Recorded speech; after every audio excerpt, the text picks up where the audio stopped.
Canadian Prime Minister Justin Trudeau just released an absolutely morally reprehensible press release talking about the ongoing humanitarian crisis happening in the Gaza Strip.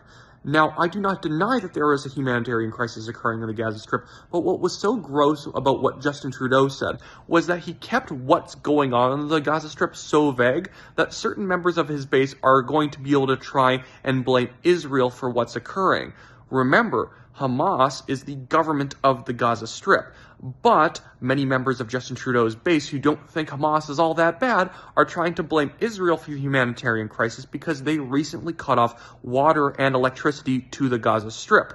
Now, why was Israel even supplying water and electricity to the Gaza Strip in the first place?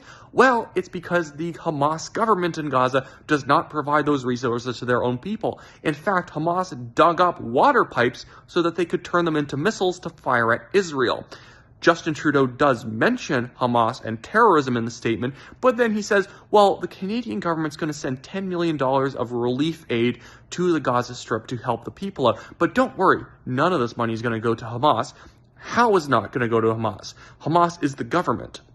This would be like sending money to a children's aid fund or some other humanitarian fund that was operating out of Nazi Germany. If it's the government, they can seize whatever resources they want, and while you are helping provide resources to their citizens, they can then divert other resources towards weapons. The reason why Israel cut off the resources, they were the only country willing to provide them water and electricity on the regular. The reason they cut those resources off is because obviously Hamas had recently murdered a bunch of Israeli citizens, 1,200 of them, raped and murdered them, and then they kidnapped approximately 150 to 200 Israeli citizens into the Gaza Strip.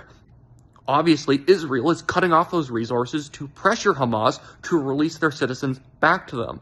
This whole humanitarian crisis should be blamed squarely on Hamas, Islamic Jihad, and any other terrorist group operating in the Gaza Strip, plus Iran, who is funding Hamas and the other terrorist groups in the area. Justin Trudeau is being a coward, and he's trying to play to a certain portion of his base who hates Israel and is, frankly, deeply anti-Semitic. Justin Trudeau, while he condemns Hamas, he is perfectly willing to play to the members of his base who are pro-Hamas. This guy needs to be removed from office as soon as humanly possible.